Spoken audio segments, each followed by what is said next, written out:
എന്നാൽ പ്രിയമുള്ളവരെ, ഈ മനുഷ്യൻ വിളിച്ചു പറഞ്ഞതുപോലെ ചില നാളുകൾ കഴിഞ്ഞപ്പോൾ ദൈവകോപത്തിന്റെ കാറ്റിൽ യെരൂശലേം തകർന്ന് തരിപ്പണമായി.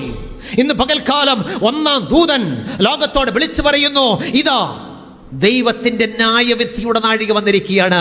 നമ്മുടെ ന്യായവിധിയുടെ നാഴിക വന്നിരിക്കുന്നു. വെറും ഭ്രാന്തന്റെ ജൽപ്പനങ്ങളായിട്ട് ഇത് തള്ളിക്കളയല്ലേ.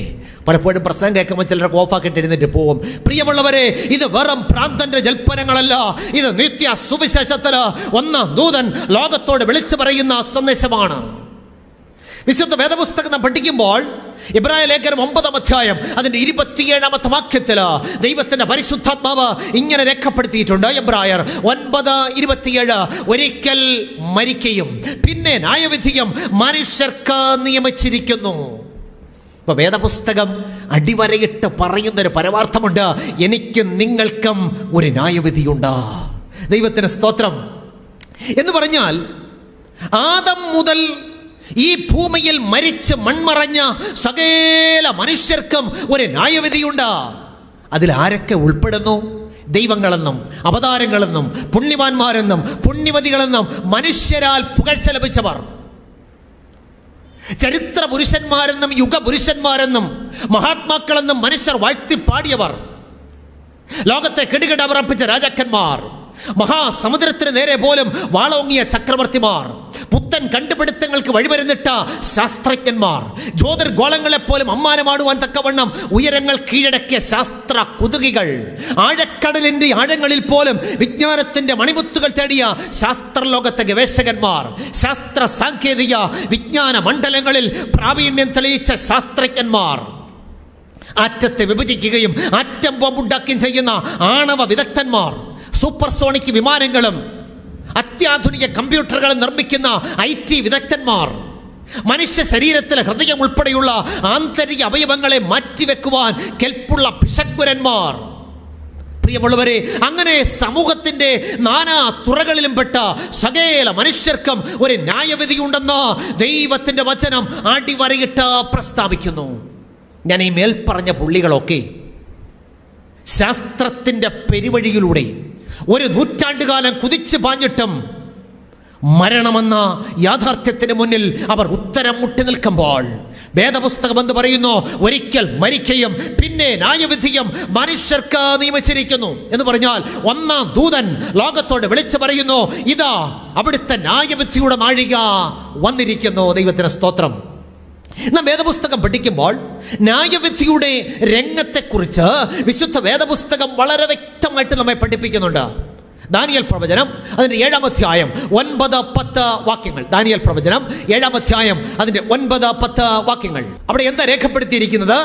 അവിടെ ഇപ്രകാരം രേഖപ്പെടുത്തിയിരിക്കുന്നു, ഞാൻ നോക്കിക്കൊണ്ടിരിക്കുമ്പോൾ അവർ ന്യായാസനങ്ങളെ വെച്ചു. വയോധികനായ ഒരുത്തൻ ഇരുന്നു. അവിടുത്തെ വസ്ത്രം ഹിമം പോലെ വെളുത്തതും അവിടുത്തെ തലമുടി നിർമ്മലമായ ആട്ടിരോമം പോലെയും അവിടുത്തെ സിംഹാസനം അഗ്നിജ്വാലയും അവിടുത്തെ രഥചക്രങ്ങൾ കത്തുന്ന തീയുമായിരുന്നു. ഒരഗ്നി നദി അവിടുത്തെ മുമ്പിൽ നിന്ന് പുറപ്പെട്ടൊഴുകി. 1000 പേർ അവിടുത്തേക്ക് ശുശ്രൂഷ ചെയ്തു. 10,000 പേർ അവിടുത്തെ മുമ്പാകെ നിന്നു. ന്യായവിസ്താര സഭ ഇരുന്നു. പുസ്തകങ്ങൾ തുറന്നു. ദൈവത്തിന് സ്തോത്രം. ഇപ്പം ന്യായവിധിയുടെ രംഗത്തെ വളരെ വ്യക്തമായിട്ട് ദാനിയേൽ പ്രവാചകന്റെ പുസ്തകത്തിൽ രേഖപ്പെടുത്തിയിരിക്കുന്നു. ഇതേ ന്യായവിധിയുടെ രംഗം നമുക്ക് വെളിപ്പാട് പ്രവചനത്തിലും കാണുവാനായിട്ട് സാധിക്കുന്നു. ഇവിടെ ദാനിയേൽ പ്രവചനത്തിൽ എന്താ കണ്ടത്? ഞാൻ നോക്കിക്കൊണ്ടിരിക്കുമ്പോൾ അവർ ന്യായാസനങ്ങളെ വെച്ചു. അപ്പം നമുക്കൊരു സംശയം ഉണ്ടാകാം, ന്യായം വിധിക്കുന്നത് കർത്താവായ യേശുക്രിസ്തുവാണെങ്കിൽ പിന്നെന്തിനാണ് ഈ ന്യായാസനങ്ങൾ? അതിൻ്റെ ഉത്തരം വേദപുസ്തകം നൽകുന്നുണ്ട്.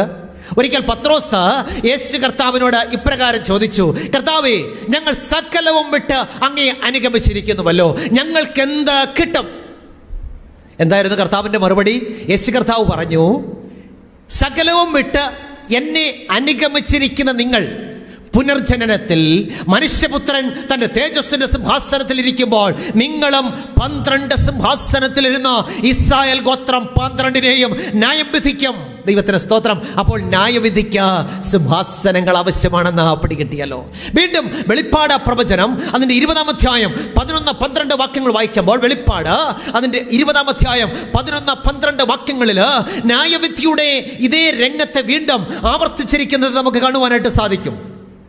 ഞാൻ വലിയോരോ വെള്ളസിംഹാസനവും അതിലൊരുത്തൻ ഇരിക്കുന്നതും കണ്ടു.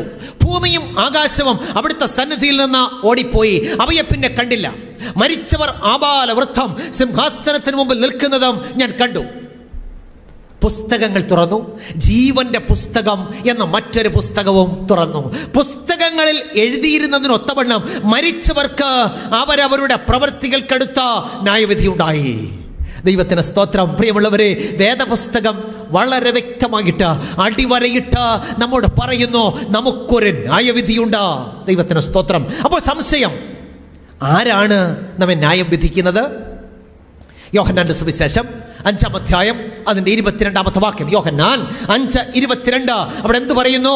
എല്ലാവരും പിതാവിനെ ബഹുമാനിക്കുന്നത് പോലെ പുത്രനെയും ബഹുമാനിക്കേണ്ടതിന് പിതാവ് ആരെയും ന്യായം വിധിക്കാതെ ന്യായവിധിയെല്ലാം പുത്രന് നൽകിയിരിക്കുന്നു. അപ്പൊ ആരാ നമ്മെ ന്യായം വിധിക്കുന്നത്?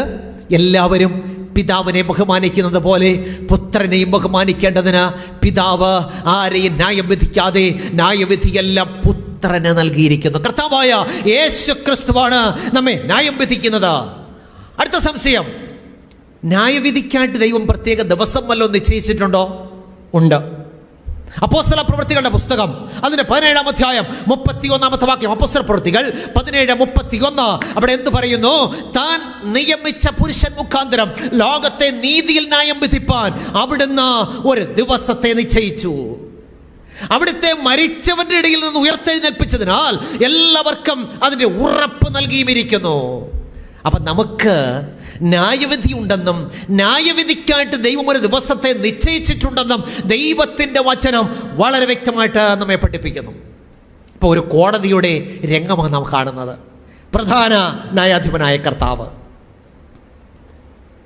ഇനി ഈ കോടതിയിൽ ആരാണ് പ്രതികൾ?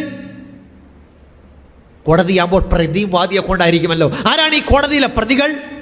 അപ്പോസ്തലനായ പൗലോസ് കൊരിന്ത്യർക്ക് 2-ാം ലേഖനം 5-ാം അധ്യായം 10-ാമത്തെ വാക്യത്തിൽ ഇങ്ങനെ വായിക്കുന്നു, അവനവൻ ശരീരത്തിൽ ഇരിക്കുമ്പോൾ ചെയ്തത് നല്ലതാകിലും തീയതാകിലും അതിന് തക്കവണ്ണം പ്രാപിക്കേണ്ടതിന് നാം എല്ലാവരും ക്രിസ്തുവിന്റെ ന്യായാസനത്തിന് മുമ്പാകെ വെളിപ്പെടേണ്ടതാകുന്നു. അപ്പൊ പ്രതികൾ ആരാണ്? നാം എല്ലാവരും. അപ്പൊ നാം എല്ലാവരും ഈ കോടതിയിലെ പ്രതികളാണ്. അപ്പോൾ സംശയം, ആരാണ് ഈ കോടതിയിലെ വാദി? വെളിപ്പാട് പ്രവചനം അതിന്റെ 12-ാം അധ്യായം 10-ാമത്തെ വാക്യം. വെളിപ്പാട് 12:10. അവിടെ ഇങ്ങനെ വായിക്കുന്നു, അപ്പോൾ ഞാൻ സ്വർഗത്തിൽ ഒരു മഹാശബ്ദം പറഞ്ഞു കേട്ടത്, ഇപ്പോൾ നമ്മുടെ ദൈവത്തിന്റെ രക്ഷയും ശക്തിയും നമ്മുടെ ക്രിസ്തുവിന്റെ ആധിപത്യവും തുടങ്ങിയിരിക്കുന്നു. നമ്മുടെ സഹോദരന്മാരെ രാപ്പകൽ ദൈവസന്നിധിയിൽ കുറ്റം ചുമത്തുന്ന അപവാദിയെ തള്ളിയിട്ട് കളഞ്ഞുവല്ലോ. വചനം എന്താ പറയുന്നത്? നമ്മുടെ സഹോദരന്മാരെ രാപ്പകൽ ദൈവസന്നിധിയിൽ കുറ്റം ചുമത്തുന്ന ഒരു അപവാദിയുണ്ട്. അതാരാണ് ഈ അപവാദി? സക്കറിയ പ്രവാചകന്റെ പുസ്തകം 3-ാം അധ്യായം 1-ാമത്തെ വാക്യത്തിൽ ഈ അപവാദി ആരാണെന്ന് പറയുന്നുണ്ട്. സക്കറിയാവ് 3:1. അനന്തരം അവിടുന്ന് എനിക്ക് മഹാപുരോഹിതനായ യോശുവ യഹോവയുടെ ദൂതന്റെ മുമ്പിൽ നിൽക്കുന്നതും സാത്താൻ അവനെ കുറ്റം ചുമത്തേണ്ടതിന് അവന്റെ വലത്തുഭാഗത്ത് നിൽക്കുന്നതും കാണിച്ചു തന്നു. അപ്പൊ ആരാണ് നമ്മെ കുറ്റം ചുമത്തുന്ന അപവാദി? സാത്താൻ. ഇനി ഈ കോടതിയിൽ സാക്ഷികൾ ആരാണ്? വെളിപ്പാട് പ്രവചനം 5-ാം അധ്യായം അതിന്റെ 11-ാമത്തെ വാക്യം. വെളിപ്പാട് 5:11 ഇങ്ങനെ വായിക്കുന്നു, പിന്നെ ഞാൻ ദർശനത്തിൽ സിംഹാസനത്തിന്റെയും ജീവികളുടെയും മൂപ്പന്മാരുടെയും നടുവിലും ചുറ്റിലും ഏറിയ ദൂതന്മാരുടെ ഘോഷം കേട്ടു. അവരുടെ എണ്ണം 10,000 10,000 1000 ആയിരുന്നു. എന്ന് പറഞ്ഞാൽ ആയിരക്കണക്കിന് 10,000കണക്കിന് ദൂതന്മാർ ഈ ന്യായവിധിക്ക് സാക്ഷികളായിരിക്കുമെന്ന് ദൈവത്തിന്റെ വചനം പറയുന്നു. ഇനി ചോദ്യം, എങ്ങനെയാണ് ദൈവം നമ്മെ ന്യായം വിധിക്കുന്നത്? എന്തിന്റെ അടിസ്ഥാനത്തിലാണ് ദൈവം നമ്മെ ന്യായം വിധിക്കുന്നത്? അതിന്റെ ഉത്തരം വെളിപ്പാട് പ്രവചനം അതിന്റെ 11-ാം അധ്യായം 15 മുതൽ 19 വരെയുള്ള വേദഭാഗങ്ങൾ. വെളിപ്പാട് പ്രവചനം 11-ാം അധ്യായം 15 മുതൽ 19 വരെയുള്ള വേദഭാഗങ്ങൾ. അവിടെ എന്താ വായിക്കുന്നത്? 7-ാമത്തെ ദൂതൻ ഊതിയപ്പോൾ ലോകരാജ്യത്വം നമ്മുടെ കർത്താവിനും അവിടുത്തെ ക്രിസ്തുവിനും ആയിത്തീർന്നിരിക്കുന്നു. അവിടുന്ന് എന്നേക്കും വാഴുമെന്ന് സ്വർഗത്തിലൊരു മഹാഘോഷമുണ്ടായി. അപ്പോൾ ദൈവസന്നിധിയിൽ സിംഹാസനങ്ങളിൽ ഇരിക്കുന്ന 24 മൂപ്പന്മാരും കവിണ്ണ് വീണ് ദൈവത്തെ നമസ്കരിച്ച് പറഞ്ഞത്, സർവശക്തിയുള്ള ദൈവമായ കർത്താവേ, അവിടുന്ന് മഹാശക്തി ധരിച്ച് വാഴുകയാൽ ഞങ്ങൾ അങ്ങയെ സ്തുതിക്കുന്നു. അവിടുന്ന് മഹാശക്തി ധരിച്ച് വാഴുകിയാൽ ഞങ്ങൾ അങ്ങയെ സ്തുതിക്കുന്നു. ജാതികൾ കോപിച്ചു, അവിടുത്തെ കോപവും വന്നു. മരിച്ചവരെ ന്യായം വിധിപ്പാനും അവിടുത്തെ ദാസന്മാരായ പ്രവാചകന്മാർക്കും വിശുദ്ധന്മാർക്കും ചെറിയവരും വലിയവരുമായ അവിടുത്തെ സകല ഭക്തന്മാർക്കും പ്രതിഫലം കൊടുപ്പാനും ഉള്ള കാലവും വന്നു. അപ്പോൾ സ്വർഗത്തിലെ ദൈവാലയം തുറന്നു. അവിടുത്തെ നിയമപ്പെട്ടകം അവിടുത്തെ ആലയത്തിൽ പ്രത്യക്ഷമായി. മിന്നലും നാദവും ഇടിമുഴക്കവും ഭൂകമ്പവും വലിയ കന്മഴയും ഉണ്ടായി. വളരെ ശ്രദ്ധിച്ച് പഠിക്കേണ്ട വാക്യമാണ്. ഇവിടെ തിരുവചനം എന്താ പറയുന്നത്? മരിച്ചവരെ ന്യായം വിധിക്കുന്ന ദിവസത്തില് സ്വർഗത്തിലെ ദൈവാലയം തുറന്ന് ദൈവത്തിന്റെ നിയമപ്പെട്ടകം അവിടെ പ്രത്യക്ഷമാകുന്നു. അപ്പൊ എന്റെ ചോദ്യം, എന്തുകൊണ്ടാണ് മരിച്ചവരെ ന്യായം വിധിക്കുന്ന ദിവസത്തില് ദൈവത്തിന്റെ 10 കൽപ്പന അടങ്ങിയ നിയമപ്പെട്ടകം അവിടെ പ്രത്യക്ഷമായത്? അതിന്റെ കാരണം ഞാനും നിങ്ങളും ന്യായം വിധിക്കപ്പെടാൻ പോകുന്നത് ദൈവത്തിന്റെ നിത്യ നിയമമാകുന്ന 10 കൽപ്പനയുടെ അടിസ്ഥാനത്തിലാണ്. ദൈവത്തിന് സ്തോത്രം. അപ്പൊ ഞാനും നിങ്ങളും ന്യായം വിധിക്കാൻ പോകുന്നത് 10 കൽപ്പനയുടെ അടിസ്ഥാനത്തിൽ. നമുക്കറിയാം, ഒരു നിയമമില്ലാതെ ഒരു രാജ്യത്തെ ഭരിക്കുവാൻ സാധ്യമല്ല. നമ്മുടെ ഇന്ത്യ മഹാരാജ്യത്തെ കുറിച്ച് നമ്മൾ ചിന്തിച്ചാൽ, ആനയെപ്പോലെ വലിപ്പമുള്ള നമ്മുടെ രാഷ്ട്രത്തിന് ആനയെപ്പോലെ വലിപ്പമുള്ള ഒരു ഭരണഘടനയുണ്ട്. ദൈവത്തിന്റെ സ്തോത്രം. അപ്പൊ ആനയെപ്പോലെ